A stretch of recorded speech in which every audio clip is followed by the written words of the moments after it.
नमस्कार साथियों, स्वागत और अभिनंदन आप सभी का Vijay Singh study group channel में। मैं विजय सिंह और फ्रेंड्स, हम चर्चा कर रहे थे इंडियन पॉलिटी के बारे में। भारत की राज व्यवस्था सीरीज में हम इंडियन पॉलिटी में एम लक्ष्मीकांत की इस बुक की चर्चा कर रहे थे और इसमें मित्रों हमने 9 लेसन अभी तक कंप्लीट कर लिए हैं।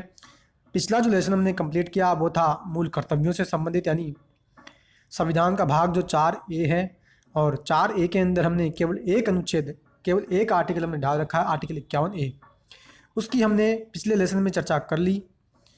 ठीक है, आज हमारा जो लेक्चर रहेगा मित्रों वो नेक्स्ट लेसन है हमारा, और वो लेसन है 10वां नंबर का, जो कि संविधान का संशोधन। यानी आज हम फ्रेंड्स ये सीखेंगे कि आखिर हमारे संविधान में हमें किसी भी प्रकार का संशोधन अगर करना हो तो ऐसी कौन सी प्रोसेस हमने बना रखी है, ऐसी कौन सी प्रक्रिया है उसके माध्यम से हम संविधान में संशोधन कर सकते हैं। कौन कौन से ऐसे तरीके हैं जिनके माध्यम से संविधान में संशोधन किया जा सकता है, उन सभी के बारे में आज हम डिटेल से डिस्कशन करने वाले हैं। पूरी प्रोसेस में आपको आज एक एक प्रावधानों की हम डिटेल रूप से चर्चा करेंगे। तो फ्रेंड्स, अभी तक आपने चैनल को सब्सक्राइब नहीं किया, आप ज़रूर से मेरे चैनल को सब्सक्राइब कर लें। घंटी का जो बटन है उसके ऑल पर आपको क्लिक करना है ताकि मेरी वीडियो के नोटिफिकेशन आपको मिल जाएंगे। क्लियर? तो साथियों देखो, अब हम चर्चा स्टार्ट करते हैं। देखो क्या कहता है, हम जो चर्चा कर रहे हैं वो कर रहे हैं संविधान में संशोधन। यानी सिंपल सी बात आप ये समझना कि आपने सुना होगा कि जैसे 42 कॉन्स्टिट्यूशन अमेंडमेंट एक्ट 1976, इसके बारे में आपने सुना होगा, जिसको कि हम मिनी कॉन्स्टिट्यूशन भी कहते हैं, यानी मिनी संविधान भी हम इसको कहते हैं, क्योंकि इस संविधान संशोधन के माध्यम से मित्रों हमने बहुत से संविधान में संशोधन किए हैं। ठीक है, इस कारण से हम इसको मिनी कॉन्स्टिट्यूशन भी कहते हैं। इसकी मैंने आपके पिछले लेसन में चर्चा भी की थी आपके साथ। तो जैसे 42वां संविधान संशोधन है, या 91वां है, या 97वां है, या 86वां है, तो ये जितने भी संशोधन संसद जो हमारी करती है हमारे संविधान में, तो वो जो प्रक्रिया है, वो जो प्रोसेस है, ठीक है, उस प्रोसेस को ही आज हम पढ़ने वाले हैं कि आखिर हमें संविधान में संशोधन करना हो तो हम कैसे कर सकते हैं। तो देखो ध्यान से सुनेगा, क्या कहता है। कहता है कि अन्य किसी लिखित संविधान के समान भारतीय संविधान में भी परिस्थितियों और आवश्यकताओं के अनुरूप संशोधित और उसको व्यवस्थित करने की व्यवस्था। यानी सिंपल सी बात यह कह रहा है कि जैसे और देशों का संविधान है और उन देशों के संविधान में जिस प्रकार से संशोधन किया जा सकता है, उसी प्रकार से हमारे देश के संविधान में भी, यानी कॉन्स्टिट्यूशन ऑफ इंडिया में भी हम संशोधन कर सकते हैं। क्लियर? ये तो सिंपल सी बात। आगे देखो क्या कहता है। कहता है कि भारतीय संविधान के भाग 20 में, किस में? भाग 20 में। देखिए फ्रेंड्स, संविधान के टोटल कितने भाग हैं? 22 भाग। इन 22 भागों की मैंने आपके साथ चर्चा पहले ही कर ली थी। संविधान का जब मैंने आपको चैप्टर डिस्कस किया उसमें मैंने आपको बताया था कि संविधान में 22 भाग हैं। संविधान की जो 12 अनुसूचियाँ हैं उनकी भी मैंने अलग से ट्रिक के साथ आपके साथ चर्चा की है, अलग से। अगर आपने वो नहीं देखा है तो चैनल पर वीडियो डली हुई है, ज़रूर से आप उसको देख लीजिएगा। तो ये यहाँ पे मित्रों कहता है कि संविधान का जो भाग 20 है उसके आर्टिकल 368 में, यानी संविधान का अनुच्छेद 368 संविधान संशोधन की बात करता है। क्लियर? कहता है कि आर्टिकल 368 में संसद को संविधान और इसकी व्यवस्था में संशोधन की शक्ति हमने दी है। क्लियर? यानी संविधान में संशोधन अगर करना हो तो कौन करेगा? केवल और केवल संसद करेगी। पहली इंपॉर्टेंट बात है, पहला इंपॉर्टेंट फैक्ट है, कहीं भी क्वेश्चन आ जाए ध्यान रखना, संविधान में अगर संशोधन कोई करेगा तो वो करेगी हमारी भारत की संसद। आगे कहता है कि यह उल्लेखित करता है, क्या? आर्टिकल 368 यह उल्लेखित करता है फ्रेंड्स कि संसद अपनी संवैधानिक शक्ति का प्रयोग करते हुए इस संविधान के किसी उपबंध का, यानी किसी भी प्रोविजन का परिवर्तन यानी उसको बढ़ा सकती है, उसमें परिवर्तन कर सकती है, या उसको समाप्ति भी कर सकती है। यानी सिंपल सी बात मित्रों ये कह रहा है कि संविधान जो हमारा है उसका संविधान का 20वां भाग, और उस 20 भाग में हमने 368 डाल रखा है। और 368 क्या कहता है? कहता है कि संसद जो होगी हमारी, यानी इंडिया की जो पार्लियामेंट है, वो अपनी संविधानिक शक्ति, यानी विधायी शक्ति, कानूनी शक्ति का वो प्रयोग करेगी, और उस शक्ति का प्रयोग के माध्यम से जितने भी प्रोविजंस है संविधान में, उस संविधान के प्रोविजंस को वो बढ़ा भी सकती है, वो घटा भी सकती है, या उसको समाप्त वो करना चाहे तो वो कर सकती है। क्लियर? आई होप कि यहाँ तक की बात आपको समझ आई। नेक्स्ट कहता है कि हालांकि संविधान उन व्यवस्थाओं को संशोधित नहीं कर सकता जो संविधान के मूल ढांचे से संबंधित हो।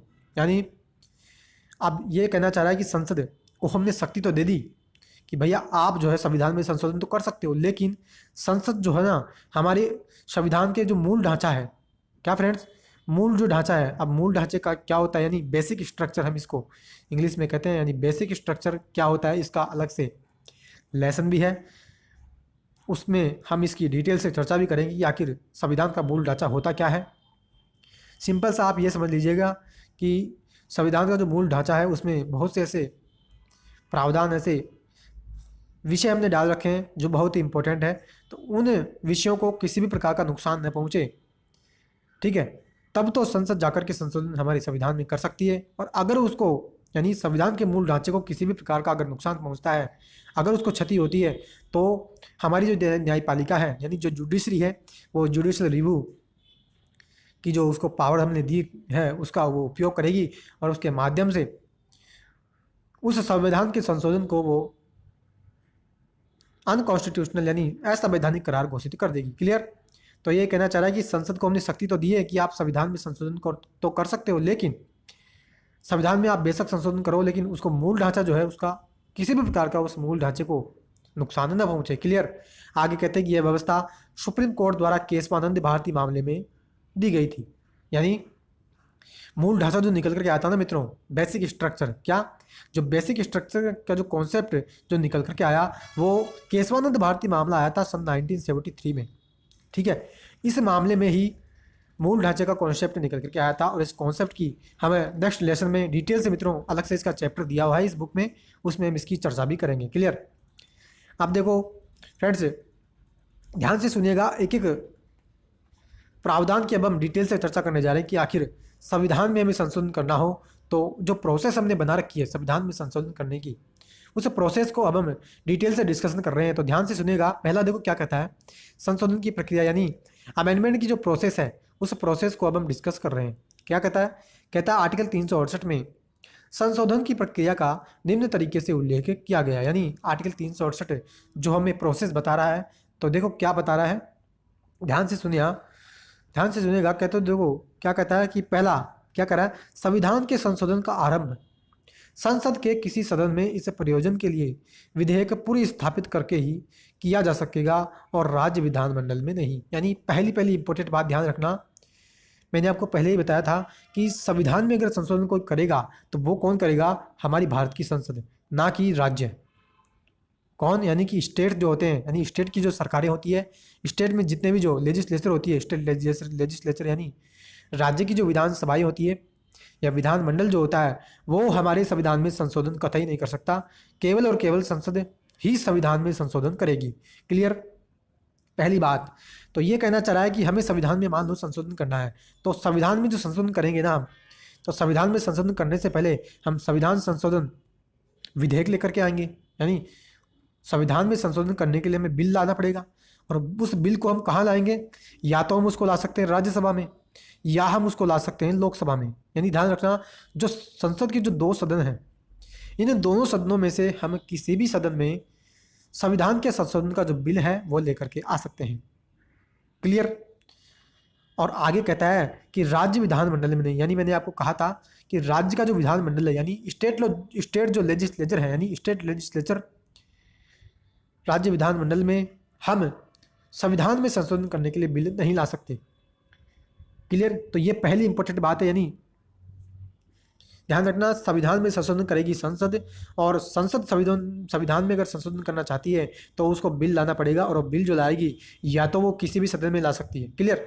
या तो लोकसभा में या राज्यसभा में, पहले उसको बिल लाना पड़ेगा। बिल लाने के बाद ही उसको संविधान में संशोधन की जो प्रोसेस है वो आगे बढ़ेगी। क्लियर? सेकंड देखो प्रोसेस क्या कहता है। सेकंड कहता है कि विधेयक को किसी मंत्री या गैर सरकारी सदस्य के द्वारा स्थापित किया जा सकता है और इसके लिए राष्ट्रपति की पूर्व स्वीकृति आवश्यक नहीं है। दूसरी इंपॉर्टेंट बात देखो क्या कहता है। दूसरी इंपॉर्टेंट बात ये कहता है कि संविधान में हमें संशोधन करना है ना, तो जो बिल हम लेकर के आ रहे हैं, या तो राज्यसभा में लेकर के आएंगे या लोकसभा में, तो जो बिल हम लेकर के आएंगे या तो कोई मंत्री लेकर के आ सकता है या कोई गैर सरकारी सदस्य। अब देखो गैर सरकारी सदस्य क्या होता है, गैर सरकारी सदस्य मित्रों वो होता है जो कोई मंत्री नहीं है, यानी ऐसा व्यक्ति जो मंत्री नहीं है। अब व्यक्ति मतलब जो संसद का यानी सदस्य तो है, यानी वो जो सांसद तो है, अब चाहे वो मेंबर ऑफ पार्लियामेंट हो सकता है या वो राज्यसभा का मेंबर हो सकता है, क्लियर। तो ये कहना चाह रहा है कि जो हमें संविधान में संशोधन करने के लिए जो हम बिल लेकर के आ रहे हैं, उस बिल को या तो कोई मंत्री लाएगा या फिर ऐसा व्यक्ति लाएगा जो मंत्री नहीं है लेकिन वो लोकसभा या राज्यसभा का सदस्य तो है। क्लियर। तो गैर सरकारी सदस्य का मतलब यही होता है कि जो मंत्री नहीं हो लेकिन वो संसद का सदस्य होना चाहिए, उसको हम क्या कहते हैं, गैर सरकारी सदस्य। और इसके लिए राष्ट्रपति की पूर्व स्वीकृति भी आवश्यक नहीं है। यानी संविधान में संशोधन करने के लिए हम बिल करके आ रहे हैं तो उस बिल को लाने के लिए हमें राष्ट्रपति से सहमति यानी राष्ट्रपति से हमें परमिशन लेने की कोई आवश्यकता नहीं है। क्लियर। दूसरी बात मैंने आपको ये बताई, आई होप कि मित्रों ध्यान से आपको डिटेल रूप से ये चीज़ें समझ में आ रही है। अंत में इसकी मैं समरी भी बताऊंगा आपको कि सिंपल वे में और भी तरीके से कैसे हम इसको याद रख सकते हैं। तीसरा देखो क्या कहता है, विधेयक को दोनों सदनों में विशेष बहुमत से पारित कराना अनिवार्य है। यानी हमने बिल लाया, देखिए पहला मैंने क्या बताया, पहले मैंने आपको ये बताया कि हम बिल लेकर के आएंगे, पहला बिल लेकर के आएंगे या तो लोकसभा में या राज्यसभा में लाएंगे। क्लियर। दूसरा मैंने आपको बताया बिल कौन लेकर के आएगा, बिल लेकर के आएगा मंत्री या गैर सरकारी सदस्य और बिना राष्ट्रपति की सहमति की, यानी राष्ट्रपति से उसको पूछने की जरूरत नहीं है। तीसरा मैं अब ये कह रहा हूँ कि जो हम बिल लेकर के आ रहे हैं, यानी मान लीजिए हमने लोकसभा में बिल लाया, क्लियर, लोकसभा में हमने बिल रख दिया तो जो बिल है ना मित्रों, उस बिल को हमें पास कराना पड़ेगा। तो पास कराने के लिए हमें कितना बहुमत चाहिए, विशेष बहुमत। अब विशेष बहुमत कितना होता है, सदन में मित्रों जितने भी सदस्य होते हैं ना, उन सदस्यों का 2/3 बहुमत विशेष बहुमत माना जाता है। क्लियर। यानी विधेयक को दोनों सदनों में विशेष बहुमत से पारित कराना अनिवार्य है। यह बहुमत 50% से अधिक होना चाहिए। सदन की कुल सदस्य संख्या के आधार पर सदन में उपस्थित सदस्यों के 2/3 बहुमत या मतदान द्वारा होना चाहिए। यानी सदन में जितने भी सदस्य हैं उन सदस्यों का मित्रों 2/3 बहुमत हमें चाहिए होगा उस संविधान संशोधन बिल को पास कराने के लिए। क्लियर।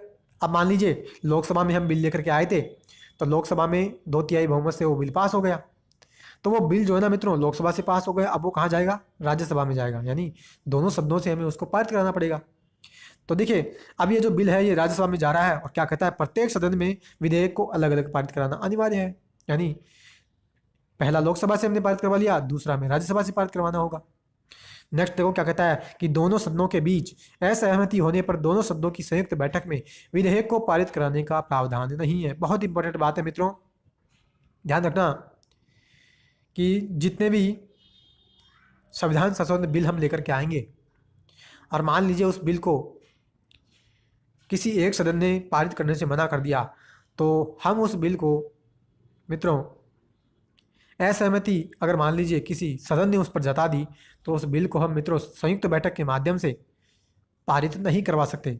जैसे मित्रों साधारण जो विधेयक होता है, अब साधारण विधेयक कैसा, वैसे मित्रों संसद के टॉपिक में हम इसकी डिटेल से चर्चा भी करेंगे कि साधारण विधेयक, धन विधेयक, वित्त विधेयक और संविधान संशोधन विधेयक, इन चारों विधेयकों की मैं आपके साथ डिटेल रूप से चर्चा भी करूंगा जब हमारा पार्लियामेंट का चैप्टर आएगा। बहुत लंबा चैप्टर है। तो साधारण विधेयक जो होता है ना मित्रों, उस साधारण विधेयक में अगर कोई भी सदन असहमति जता दे तो उस विधेयक को मित्रों अनुच्छेद 108 के तहत, किसके, संविधान के अनुच्छेद 108 के तहत उस बिल को हम संयुक्त बैठक के माध्यम से पारित करवा सकते हैं। ये प्रावधान संविधान ने हमको दिया है। लेकिन अगर संविधान संशोधन विधेयक पर संविधान संशोधन विधेयक पर किसी सदन ने असहमति जताई है, यानी उसको पारित करने से मना कर दिया, तो उस बिल को अब हम संयुक्त बैठक के माध्यम से पारित नहीं करवा सकते। क्लियर। यानी संविधान संशोधन विधेयक को संयुक्त बैठक के माध्यम से पारित हम नहीं करवा सकते, लेकिन साधारण विधेयक को हम संयुक्त बैठक के माध्यम से पारित करवा सकते हैं। तो चौथा ये प्रावधान मैंने आपको ये बताया। नेक्स्ट देखो क्या कहता है कि यदि विधेयक संविधान की संघीय व्यवस्था के संशोधन के मुद्दे पर हो तो इसे आधे राज्यों के विधानमंडलों से भी सामान्य बहुमत से पारित होना चाहिए। यानी और यह बहुमत सदन में उपस्थित सदस्यों के बीच मतदान के तहत हो। यानी मित्रों अब ये कहना चाह रहा है कि मान लीजिए हम संविधान संशोधन बिल लेकर के जो हमने आया है, यानी हम जो बिल लेकर के आए हैं संविधान संशोधन विधेयक, और वो जो बिल है वो हमारा संघीय व्यवस्था से अगर वो बिल संबंधित है, यानी संघीय व्यवस्था में हम संशोधन करना चाह रहे हैं और उस संशोधन करने के लिए हम बिल लेकर के आए हैं, तो उस बिल को पारित कराने के लिए हमें अब किसकी ज़रूरत पड़ेगी, आधे राज्यों के विधानमंडलों से भी हमें उसको बिल को जो है सामान्य बहुमत के माध्यम से पारित कराना पड़ेगा। क्या? यानी पहला लोकसभा से पारित करवाया, दूसरा राज्यसभा से पारित करवाया, और तीसरा हमें मित्रों राज्यों की जो विधानमंडल है यानी राज्य की जो विधानसभाएं या विधान परिषद जो भी हैं उनसे भी हमें साधारण बहुमत के माध्यम से पारित कराना होगा, क्योंकि ये जो बिल हम लेकर के आए हैं संशोधन से संबंधित है, ये बिल मित्रों संघीय व्यवस्था में संशोधन करने के लिए हम लेकर के आ रहे हैं। क्लियर? और संघीय व्यवस्था होती क्या है इसका मैंने पहले आपके साथ डिस्कशन कर लिया था मित्रों। ठीक है, जब मैंने आपको संविधान की विशेषताओं के बारे में चर्चा की, यानी संविधान का निर्माण से संबंधित जब हमने लेसन डिस्कस किया था उसमें डिटेल से मैंने आपको बताया था कि संघीय व्यवस्था होती क्या है, और एक संसदीय व्यवस्था भी मैंने आपको वहाँ बताई थी। दोनों में हमने अंतर भी कर चुके हैं। नेक्स्ट प्रोविजन देखो क्या कहता है कि संसद के दोनों सदनों से पारित और राज्य विधानमंडलों की संस्तुति के बाद जहां भी आवश्यक हो फिर राष्ट्रपति के पास सहमति के लिए भेजा जाता है। यानी लोकसभा, ठीक है, राज्यसभा और स्टेट लेजिस्लेचर, इन तीनों ने मित्रों इस संविधान संशोधन बिल को पारित कर दिया है। क्लियर? अब ये बिल कहाँ जाएगा? राष्ट्रपति के पास।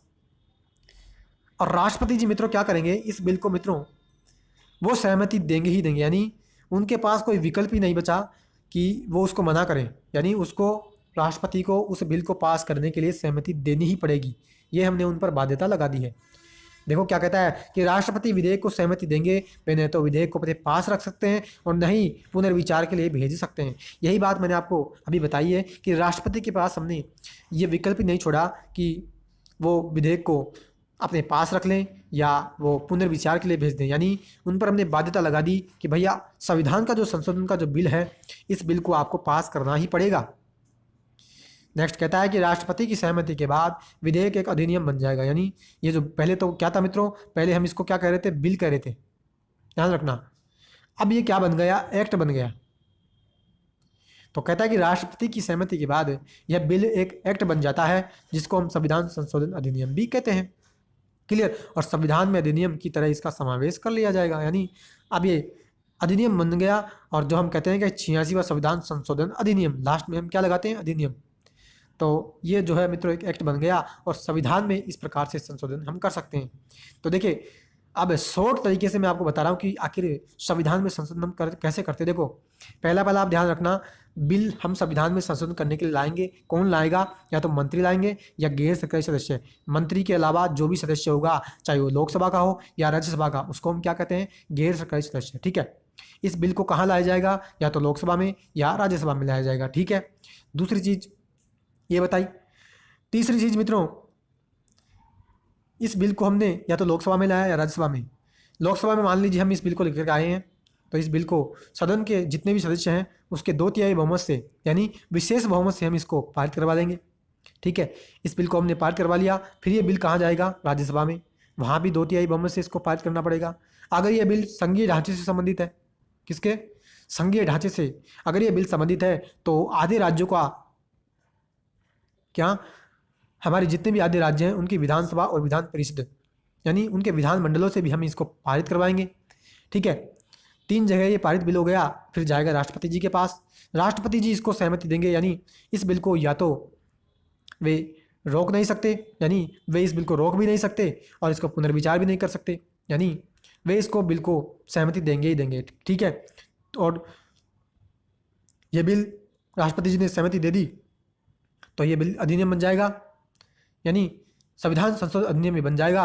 और अंतिम बात की संविधान संशोधन जो बिल है इस पर मान लीजिए किसी भी सदन ने असहमति जताई है तो इस बिल को संविधान के अनुच्छेद 108 के तहत हम संयुक्त बैठक के माध्यम से इस बिल को पारित नहीं करवा सकते, यानी संविधान संशोधन विधेयक को पारित करवाने के लिए हमने संयुक्त बैठक का कोई प्रावधान नहीं किया है। क्लियर? बल्कि लेकिन साधारण जो विधेयक होता है उस विधेयक को हम अनुच्छेद 108 के माध्यम से संयुक्त बैठक के माध्यम से हम मित्रों उस बिल को पारित करवा सकते हैं। क्लियर? तो ये मित्रों एक शॉर्ट तरीके से मैंने आपको समझाया कि आखिर संविधान में हमें संशोधन करना हो तो कैसे हम संविधान में संशोधन कर सकते हैं। अब फ्रेंड्स हम बात करेंगे कि आखिर जितने भी अमेंडमेंट किए जाते हैं तो उनके टाइप्स की हम चर्चा कर रहे हैं कि संशोधनों के प्रकार कितने हैं। तो ध्यान रखना, संविधान में संशोधन हमें करना हो तो 3 प्रकार से हम कर सकते हैं। कितने प्रकार से? 3 प्रकार से। पहला एक साधारण बहुमत के माध्यम से, दूसरा विशेष बहुमत के माध्यम से, और तीसरा विशेष बहुमत और आधे राज्यों के विधानमंडलों की संस्तुति के माध्यम से। यानी साधारण बहुमत मतलब 50% प्लस 1, यानी साधारण बहुमत का मतलब मित्रों, अब हम चर्चा करेंगे कि एक एक की हम चर्चा कर रहे हैं कि साधारण बहुमत का मतलब आखिर होता क्या है। देखो क्या कहता है, साधारण बहुमत से हमें संशोधन अगर करना है तो कैसे करेंगे, सुनेगा मित्रों। आई होप कि आपको अच्छे प्रकार से ये बातें समझ आ रही है। अगर मित्रों वीडियो पसंद आ रही है तो प्लीज़ वीडियो को लाइक करना और ज़्यादा से ज़्यादा दोस्तों मित्रों इसको शेयर करना है ताकि सभी लोगों तक ये वीडियो पहुँचे। और चैनल को मित्रों आपने अभी तक भी सब्सक्राइब नहीं किया, आप जरूर से चैनल को सब्सक्राइब कर लें और घंटी का बटन जरूर से दबा लें। तो देखो क्या कहता है कि संसद अगर संविधान में संशोधन करना चाहती है, किसके माध्यम से, साधारण बहुमत के माध्यम से। तो साधारण बहुमत के माध्यम से कैसे वो संशोधन करेगी, देखो क्या कहता है, कहता है कि संविधान के अनेक उपबंध संसद के दोनों सदनों के साधारण बहुमत से किए जा सकते हैं। ये व्यवस्थाएं अनुच्छेद 368 की सीमा से बाहर है। यानी साधारण बहुमत का मतलब मित्रों क्या होता है, सिंपल सा आप ये समझ लेना, मान लो कि आपके घर में 10 सदस्य हैं, ठीक है। अब 10 सदस्य हैं और मान लीजिए कि विधानसभा का चुनाव है और विधानसभा के चुनाव में आपके घर में 10 सदस्य हैं, 10 सदस्य वोटिंग का राइट रखते हैं, यानी 10 सदस्य चुनाव में भाग लेने के लिए योग्य हैं। तो मान लीजिए उसमें 2 कैंडिडेट है, एक है राम और एक है श्याम, ठीक है। अब इन दोनों में से ये 10 सदस्य, आपके घर के सदस्य किस व्यक्ति को वोट करें, तो इसका फैसला आप अब यानी इसका फैसला आप करना चाहते हैं तो कैसे करेंगे। आप बहुमत देखेंगे कैसे कि आप 10 सदस्यों से पूछेंगे कि भाई आप किसको वोट करेंगे। मान लीजिए 5 सदस्यों ने क्या कहा कि हम राम को वोट करेंगे और 5 ने कहा कि हम श्याम को वोट करेंगे, ठीक है। तो यहाँ तो बराबर की सिचुएशन हो गई, यानी यहाँ बहुमत लगा ही नहीं। लेकिन अगर मान लीजिए मित्रों 4 सदस्य ये कह दें कि हम तो राम को वोट करेंगे और 6 सदस्य ये कह दें कि हम श्याम को वोट करेंगे, तो इसी को क्या कहा जाता है, इसी को कहा जाता है साधारण बहुमत। यानी ये क्या हो गया, 50% प्लस 1 हो गया। कैसे, अभी मैंने आपको बताया था कि 5 इसको दे रहे हैं, 5 इसको दे रहे हैं, तो इसका मतलब ये 50% हो गया, यानी ये आधे हो गए, ये भी आधे हो गए, यानी 50% तो हो गया। लेकिन प्लस 1 कहाँ मिला, नहीं मिला। लेकिन अगर राम और श्याम इन दोनों को 6 और 4 मिले तो यहाँ पे मित्रों कितना हो गया, यहाँ पे 50% प्लस 1 मिल गया, ठीक है। और यहाँ 50% भी नहीं मिला, यानी यहाँ पे 40% रह गया और यहाँ पे 50% प्लस 1 यानी 60% यहाँ पे वोट मिल गए। तो ये क्या हो गया, साधारण बहुमत हो गया। इसी को क्या कहा जाता है, साधारण बहुमत। यानी 10 में से 6 सदस्य किसी एक व्यक्ति को वोट कर रहे हैं तो ये बहुमत हो गया। और अगर मान लीजिए 5-5 कर रहे हैं तो ये टाई हो गया, यानी यहाँ पे बहुमत लगा ही नहीं। तो यही बात यहाँ पे करें कि साधारण बहुमत के माध्यम से ऐसे कौन कौन से विषय हैं। यानी यहाँ पे मित्रों संविधान ने हमें ये बताया कि अगर साधारण बहुमत के माध्यम से हमें संशोधन करना है तो कौन कौन से ऐसे विषय हैं जिनमें हम संशोधन कर सकते हैं। तो कह रहा है कि नए राज्यों का प्रवेश या गठन, नए राज्यों का निर्माण, उसके क्षेत्र सीमा या नाम में परिवर्तन, यानी आर्टिकल 1 से लेकर के आर्टिकल 4, इसकी मैंने आपके साथ पहले ही चर्चा कर ली थी जब संघ और उसका राज्य क्षेत्र का मैंने आपके साथ लेसन डिस्कस किया। तब मैंने आपको बताया भी था कि अनुच्छेद 1 से लेकर 4 तक जितने भी हम प्रावधान हमने संविधान में डाले हैं, जो चाहे नाम में परिवर्तन हो या राज्यों का निर्माण हो या राज्यों का गठन हो, तो ये सभी संविधान के संशोधन हम इनको नहीं मानते, यानी आर्टिकल 368 में हम इनको नहीं गिनते। वहाँ भी मैंने आपको ये बताया था और यहाँ पे ये बता भी रहा है कि इनमें अगर यानी ये काम हमें करना है ना तो हमें साधारण बहुमत के माध्यम से करेंगे, न कि विशेष बहुमत और संविधान संशोधन अधिनियम के माध्यम से। क्लियर। दूसरा, अगर मान लीजिए हमें किसी भी राज्य में विधान परिषद का निर्माण करना है, यानी किसी राज्य में विधानसभा तो है लेकिन विधान परिषद नहीं है, अगर हमें वहाँ विधान परिषद बनानी है या कहीं विधान परिषद बनी हुई है उसको हमें समाप्त करना है, तो भी हम संसद का साधारण बहुमत का उपयोग करके संविधान में संशोधन करेंगे। तो दूसरा कहता है कि दूसरी अनुसूची, यानी जो हमारी संविधान की दूसरी अनुसूची है,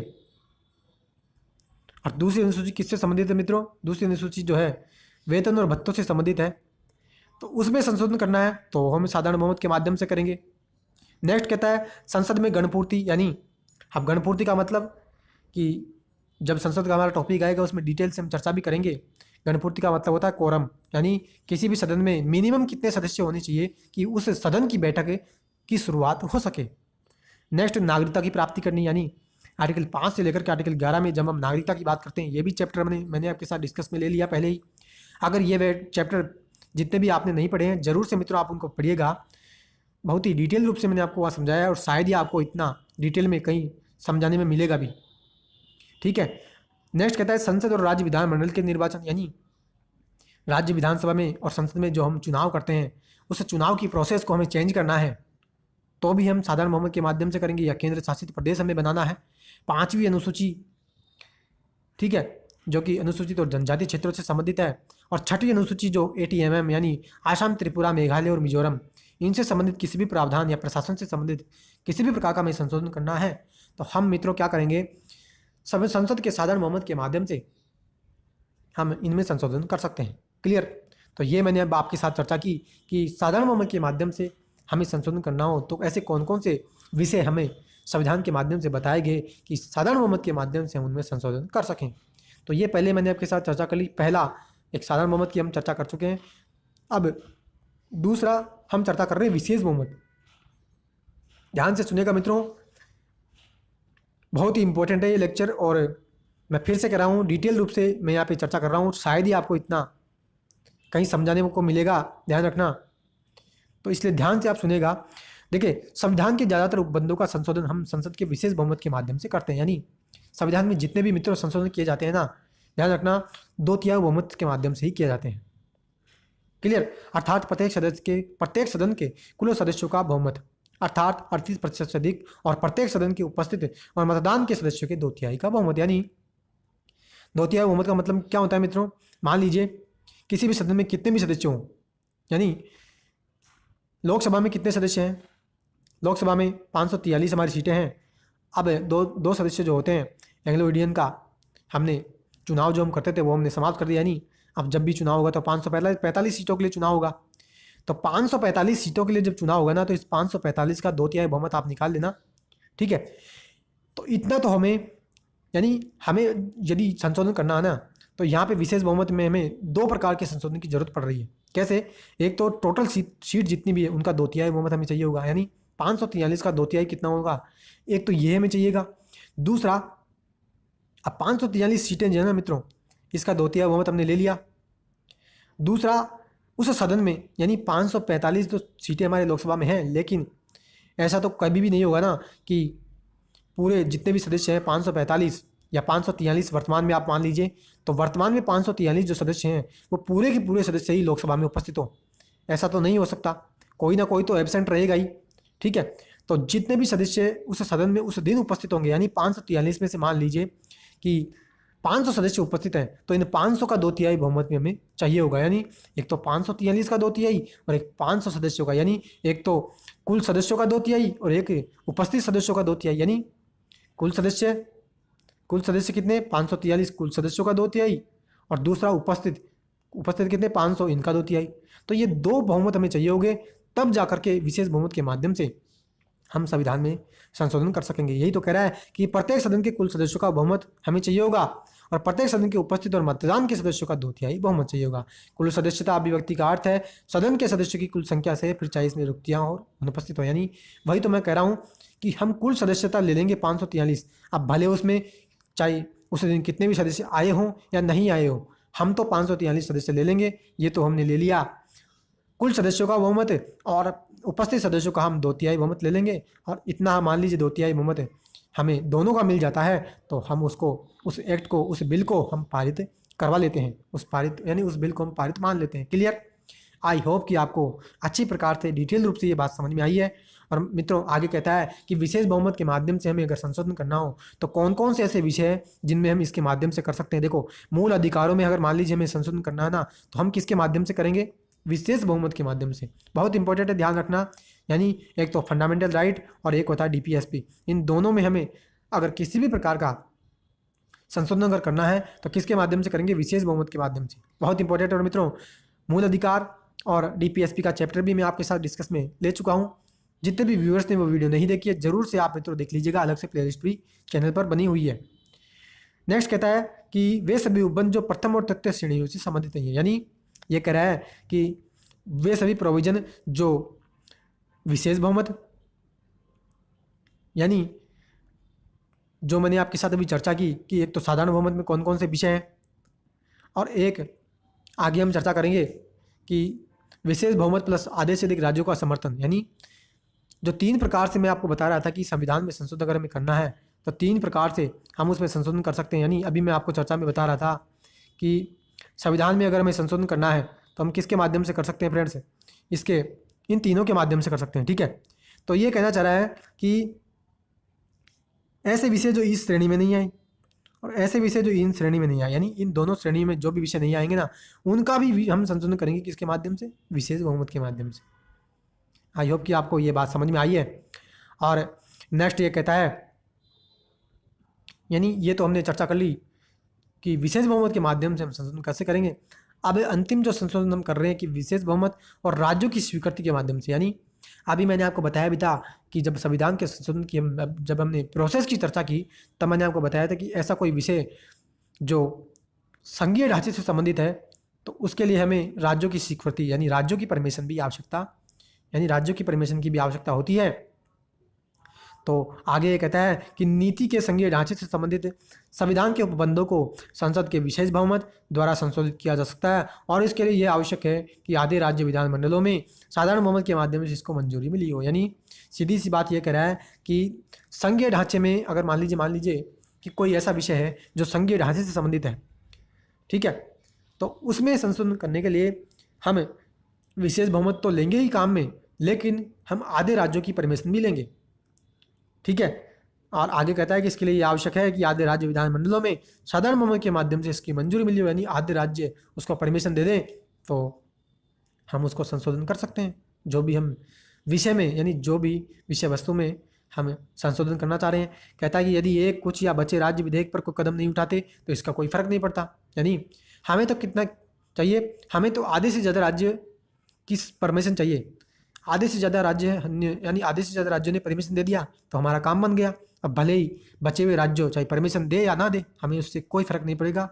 ठीक है, यानी हमारा काम बन जाएगा। आधे राज्य उन्हें अपनी संस्तुति देते हैं तो औपचारिकता पूरी हो जाती है, यानी हमारा काम उससे पूरा हो जाएगा। यानी हमें जो संशोधन करना है वो हमारा संशोधन हमारा हो जाएगा। विधेयक को स्वीकृति देने के लिए राज्यों के लिए कोई समय सीमा निर्धारित नहीं, यानी हमने ये पाबंदी राज्यों पर नहीं लगाई कि इतना समय में आपको परमिशन देनी ही पड़ेगी। क्लियर। और आगे ये कहता है कि ऐसे कौन से विषय हैं जिनमें हम विशेष बहुमत और आधे राज्यों की सहमति के माध्यम से ही संशोधन कर सकते हैं। देखो क्या कहता है राष्ट्रपति का निर्वाचन और उसकी प्रोसेस। क्या राष्ट्रपति जी का निर्वाचन हम करते हैं एकल संक्रमण मत के माध्यम से समानुपातिक प्रतिनिधित्व प्रणाली का जब हम उपयोग करते हैं और उस उपयोग इस प्रोसेस यानी इस सिस्टम के माध्यम से जब हम राष्ट्रपति जी का चुनाव करते हैं तो इस सिस्टम में मान लीजिए हमें इस प्रोसेस में मान लीजिए हमें कोई चेंजेस करना है तो हम क्या करेंगे, हम इस तीसरे प्रोविजन का हम उपयोग करेंगे, तीसरे संविधान के संशोधन का प्रकार का हम उपयोग करेंगे और आधे राज्य और विशेष बहुमत के माध्यम से हम उस प्रोसेस को चेंज करेंगे। ठीक है, केंद्र और राज्य कार्यकारिणी की शक्तियों का विस्तार, यानी केंद्र की सरकार और राज्य की जो कार्यपालिका यानी केंद्रित यानी संघीय कार्यपालिका और राज्य की कार्यपालिका की जो जितनी भी पावर्स हैं उनमें अगर मान लीजिए हमें बढ़ाना है तो भी हम इस संविधान के संशोधन का जो तीसरा प्रकार है उसका उपयोग करेंगे। सुप्रीम कोर्ट और हाई कोर्ट का मान लीजिए कोई भी हमें संशोधन करना है तो उसके लिए, संसद में राज्यों का प्रतिनिधित्व के लिए, 7वीं अनुसूची से संबंधित मान लीजिए कोई भी विषय यानी केंद्र सूची, राज्य सूची और संवटी सूची से कोई भी संबंधित कोई विषय है तो उसमें हमें अगर संशोधन करना है, या फिर केंद्र और राज्यों के बीच विधायी शक्तियों का जो बंटवारा है। और नेक्स्ट कहता है कि मान लीजिए खुद जो हमारे आर्टिकल 368 जो है यानी संविधान का संशोधन की, जब हम किस में बात कर रहे हैं, हम बात कर रहे हैं संविधान का संशोधन की आर्टिकल 368 में, है ना।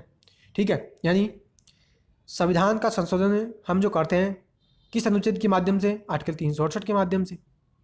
अब मान लीजिए इस आर्टिकल 368 में ही हमें संशोधन करना हो तो किसके माध्यम से करेंगे, इसी प्रकार के माध्यम से। कौन से प्रकार के, विशेष बहुमत प्लस आधे राज्यों के समर्थन के माध्यम से। ठीक है, यानी इन सभी विषयों में हमें अगर संशोधन करना है तो मित्रों हमें इस प्रकार के माध्यम से हम संशोधन कर सकते हैं। किसके प्रकार के माध्यम से, इसके प्रकार के माध्यम से कि विशेष बहुमत और राज्यों की स्वीकृति के माध्यम से हम उसमें संशोधन करेंगे। क्लियर। आई होप कि मित्रों आपको ये बात समझ में आई है। डिटेल रूप से मैंने आपको एक एक प्रोविजन की मित्रों चर्चा करी है। ठीक है, अब देखो फ्रेंड्स, अब हम जो चर्चा कर रहे हैं वो करेंगे कि संशोधन प्रक्रिया की हम आलोचना कर रहे हैं। क्या संविधान में जो हम संशोधन की जो प्रोसेस की चर्चा कर रहे थे, तो आलोचकों ने इसकी क्या आलोचनाएं करी है। देखो क्या कहता है, आलोचकों ने संविधान संशोधन प्रक्रिया की आलोचनाएं की है। पहली आलोचना की बात करेंगे, कहता है कि संविधान संशोधन के लिए किसी विशेष निकाय जैसे संवैधानिक सभा अमेरिका में होती है या संवैधानिक परिषद हेतु कोई उपबंध नहीं है। संसद को संविधान शक्ति व्यापक रूप से प्राप्त है, कुछ मामलों में राज्य विधानमंडल को भी। यानी आलोचक ये कह रहे हैं कि संविधान में संशोधन अगर करना है तो इसके लिए या तो कोई ऐसी बॉडी होनी चाहिए थी जैसे अमेरिका में बनाई है संवैधानिक सभा, या कोई संवैधानिक परिषद होनी चाहिए थी। यानी सीधी सी बात आलोचक ये कह रहे हैं कि भैया आपने तो सारी शक्ति ही संविधान में संशोधन करने की किसको दे दी, संसद को दे दी। और कुछ मामले मैंने आपके साथ अभी चर्चा भी की थी, कुछ की जो संघीय व्यवस्था से संबंधित है उसमें राज्य विधानमंडल से भी हम परमिशन लेते हैं। ठीक है, तो यहाँ पे आलोचक ये कह रहे हैं तो या कि ऐसी कोई बॉडी होनी चाहिए थी जो उस बॉडी के माध्यम से ही संविधान में संशोधन होता, यानी संसद संविधान में संशोधन न करती। पहली आलोचना तो ये करी जा रही। दूसरी कहते हैं कि संविधान संशोधन की शक्ति संसद में नहीं है, बिल्कुल सही है। संविधान के बड़े भाग को अकेले संसद ही विशेष बहुमत के माध्यम से संशोधित कर सकती है। सिर्फ कुछ मामलों में राज्य विधानमंडल की संस्तुति भी आवश्यक होती है, वह भी उनमें से आधे राज्यों की। बिल्कुल सही बात है कि संविधान में संशोधन की शक्ति मैंने आपको पहले भी बताया था और कई बार बता चुका हूं कि संविधान में संशोधन अगर हमें करना है तो कौन करेगा, ध्यान रखना, संसद करेगी। कौन करेगा? संसद करेगी संविधान में संशोधन। बहुत इंपॉर्टेंट है मित्रों, दिमाग में छाप लेना। संसद जो होगी वो संविधान में संशोधन करेगी, न कि राज्य का विधानमंडल। क्लियर? लेकिन कुछ मामलों में राज्य का विधानमंडल से हमें सहमति लेनी पड़ती है, इस बात की भी आपको ध्यान रखना है। क्लियर? तीसरी आलोचना देखो क्या कहते हैं कि किसी संविधान संशोधन अधिनियम के संदर्भ में अगर गतिरोध हो तो संयुक्त बैठक का कोई प्रावधान नहीं है। दूसरी तरफ साधारण विधेयक को हम संयुक्त बैठक के माध्यम से पारित करवा सकते हैं। इसकी मैंने आपके साथ पहले चर्चा कर ली थी कि संविधान संशोधन विधेयक को आर्टिकल 108 के माध्यम से संयुक्त बैठक के माध्यम से हमें संशोधन नहीं करवा सकते। क्लियर? लेकिन साधारण विधेयक में कोई गतिरोध हो जाए, यानी लोकसभा ने मान लीजिए साधारण विधेयक को पारित कर दिया लेकिन राज्यसभा ने उस विधेयक को रोक लिया, तो संयुक्त बैठक हम बुलाएंगे और उस बैठक के माध्यम से हम उस बिल को पारित करवा लेंगे। लेकिन संविधान संशोधन विधेयक में गतिरोध हो, कोई सदन उसको पारित न करे, तो संयुक्त बैठक के माध्यम से उस बिल को हम पारित नहीं करवा सकते। क्लियर? आई होप कि आपको ये बात अच्छी तरह समझ आई। और नेक्स्ट कहता है कि संशोधन प्रक्रिया से संबद्ध व्यवस्था बहुत पर्याप्त है, अतः इन्हें न्यायपालिका को संदर्भित करने की व्यापक अवसर होते हैं। यानी मित्रों ये कह रहा है कि ये जो संशोधन की जो प्रोसेस है, ठीक है, ये इनफ नहीं है, यानी पर्याप्त नहीं है। इस कारण से न्यायपालिका को इसमें संदर्भित करने के लिए हमें बहुत से अवसर भी प्राप्त होते हैं। तो ये मित्रों आज हमारा ये लेसन भी कंप्लीट हुआ जो कि संविधान के संशोधन से संबंधित है। डिटेल से आज हमने मित्रों चर्चा करी कि आखिर संविधान में संशोधन हमें करना हो तो किस प्रकार के माध्यम से हम कर सकते हैं। ठीक है, आई होप कि मित्रों आज का लेक्चर आपको अच्छी प्रकार से पसंद आया। अगर मित्रों वीडियो पसंद आई है तो प्लीज़ वीडियो को लाइक करना, ज़्यादा से ज़्यादा दोस्तों में मित्रों इसको शेयर करना है। और चैनल को मित्रों आपने अभी तक भी सब्सक्राइब नहीं किया है, आप ज़रूर से मेरे चैनल को सब्सक्राइब कर लें, घंटी का बटन है उसके ऑल पर क्लिक कर लें। ठीक है, और मित्रों ये 10वां लेसन हमारा कंप्लीट हो चुका है। अब फ्रेंड्स जितने भी लेसन के हमारे क्वेश्चन हमने नहीं करे उन सभी की अब जितने भी क्वेश्चन बन सकेंगे उन क्वेश्चंस की हम प्रैक्टिस करेंगे। यानी संविधान का जो चैप्टर मैंने जब डिस्कस किया था उसके क्वेश्चन मैंने आपके साथ करवा दिए थे। उसके बाद जितने भी लेसन हमने करवाए हैं, चाहे मूल अधिकार हो, डीपीएसपी हो, ठीक है, या संविधान का संशोधन हो, तो इनसे जितना भी क्वेश्चन बनेंगे, चाहे 50 क्वेश्चन बने या 100 क्वेश्चन, उन सभी की अगले लेसन में, अगली वीडियो में हम चर्चा करेंगे। ठीक है, तो जितने भी लेसन है आप उन सभी को वीडियो को देख लेना। रिवाइज आपको करना है, जितने भी लेसन को रिवीजन करना है वो कर लीजिएगा। तो नेक्स्ट लेसन में हम क्वेश्चन के साथ मिलेंगे, यानी क्वेश्चन की सीरीज हम नेक्स्ट लेसन में चर्चा करेंगे। तो ज़रूर से मित्रों आप उस लेक्चर को देखना। उस लेक्चर में हमें एक एक क्वेश्चन की डिटेल रूप से सारे चैप्टर्स की चर्चा हम उसमें क्वेश्चन के माध्यम से कर लेंगे। तो आई होप कि आपको आज का लेक्चर पसंद आया। अगले लेसन में अब हम मिलते हैं, तो आज के लिए इतना ही। अब हम मिलेंगे लेक्चर में, तब तक के लिए नाइस डे। जय हिंद, जय भारत, वंदे मातरम।